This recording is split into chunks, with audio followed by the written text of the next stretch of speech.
Today I am going to explain further instruction regarding practicing of Anapanasati meditation. Dear Dhamma friends, I introduced basic things of Anapanasati in the previous session. There I defined the term to be establishing and developing awareness based on one's breathing. So I can tell you Anapanasati is to develop meditation based on your breathing process. Dear Dhamma friends, I think you can remember now in my earlier sermon I also spoke how you can initially practice Anapanasati meditation. The fundamentals about Anapanasati. Today I am going to take you to further distance of the same. The second stage of Anapanasati. An individual may practice Anapanasati for different purposes. Some intend to achieve jhana states. Some intend to direct Anapanasati into vipassana. Further, some other individuals may have some worldly motives. Maybe they want to develop their concentration level for professional or study purposes or any other. Whatsoever, I would like to explain the practical steps of Anapanasati for the benefit of all. Here, you can't have any influence on breathing. You just have to be vigilant and alert on the process of natural breathing in and out without even being judgmental. Here, you can just be a witness of your own breathing. It is just like somebody looking at or examining something from outside. According to you, Yuganadda Sutta in Anguttara Nikaya, according to Yuganadda Sutta in Anguttara Nikaya, there are three primary methods of Anapanasati meditation. It means you can develop Anapanasati in three levels as indicated there. It can be practiced like calm meditation as a primary practice. It is called Samatha Pubbangama. You practice Anapanasati for the purpose of tranquil your mind. Anapanasati meditation can also be developed as insight meditation as a primary practice for Vipassana Pubbangama. Vipassana is the direct exercise towards awakening wisdom for total liberation, ultimate goal of emancipation, and both calm and insight meditation combined both together, and it is called Samatha Vipassana Yuganadda.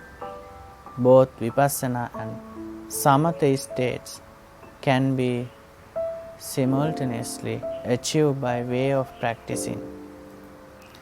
Breathing is an authentic action of life. When you fully develop mindfulness on breathing meditation, you can understand that you cannot live on your own. Maintenance of your life done by nature, providing constant supply of needed air. Then you understand you or your life is not a separated entity from the universe. You are connected to nature. You are connected with nature. Nature is connected to you. Nature is connected with you. You are a part of nature. Your existence depends on nature. Your existence doesn't belong to you. Thereby, you find strong evidence to dilute your ego. That understanding helps you to awake wisdom within. As long as you have thick ego, you cannot blossom your wisdom. If you cannot awaken your wisdom, you cannot liberate from you. You cannot achieve the ultimate freedom. Accordingly, you should understand that breathing meditation is not something very simple as you may think. The tool is more subtle or delicate when the surgery is serious. Your breath is natural element. It doesn't cause any positive or negative emotions. It is neutral. You feel no desire on your breath. You feel no anger or your breath. It is not a cause for raga, dosha or moha. You feel no delusions on your breath. You don't feel any evils or defilements or negative or positive emotions on your breath. Your breath associates nothing. It is just neutral. Here, get to attachment so you can get your minds to middle by way of developing concentration on it. Therefore, it is a good tool to develop mindfulness. It is a good tool to develop vipassana. It is a good tool to awaken wisdom, because delusion or foolishness is the most root cause for all suffering. Avijja paccaya sankhara. Your breath involves to any defilements. You also can develop for your frames of establishment of mindfulness. It is satipatthana by way of practicing breathing meditation. Satara satipatthana. It is kayanupassana, it is vedananupassana, it is chittanupassana, it is dhammanupassana. O kaya, veda, chitta, dhamma. The total function of mind and body is clarified there. Kaya is the action of mind. When your mind is active in life, it is function and it is simply identified to be kaya. The sensation generated in that action is vedana. The mind forms in the light of those two is chitta. The content of the mind itself is dhamma. Kaya or action is the function of the mind, the nature of flowing thoughts. That action of mind generates different sensation. The sensation is threefold. Sensations that create comfort, sukha vedana. Sensation that creates suffering, dukkha vedana. Sensation that creates neither comfort nor suffering, nature of equanimity, adukkama sukha vedana. When you develop calmness or tranquility of your minds by constant practice of Anapanasati, your mind becomes capable of noticing and identifying the true nature or true function of your mind. By practicing Anapanasati, your mind becomes calm and capable of seeing natural function of your mind through the establishing of your frames of mind. Satara Satipatthana. So sooner your mind pop up and bear a thought, you notice this errors thought, and you also understand the sensation develops based on the errors thoughts. You also become capable of understanding the nature of mind that form as a result, and the content your mind bears the errors thoughts.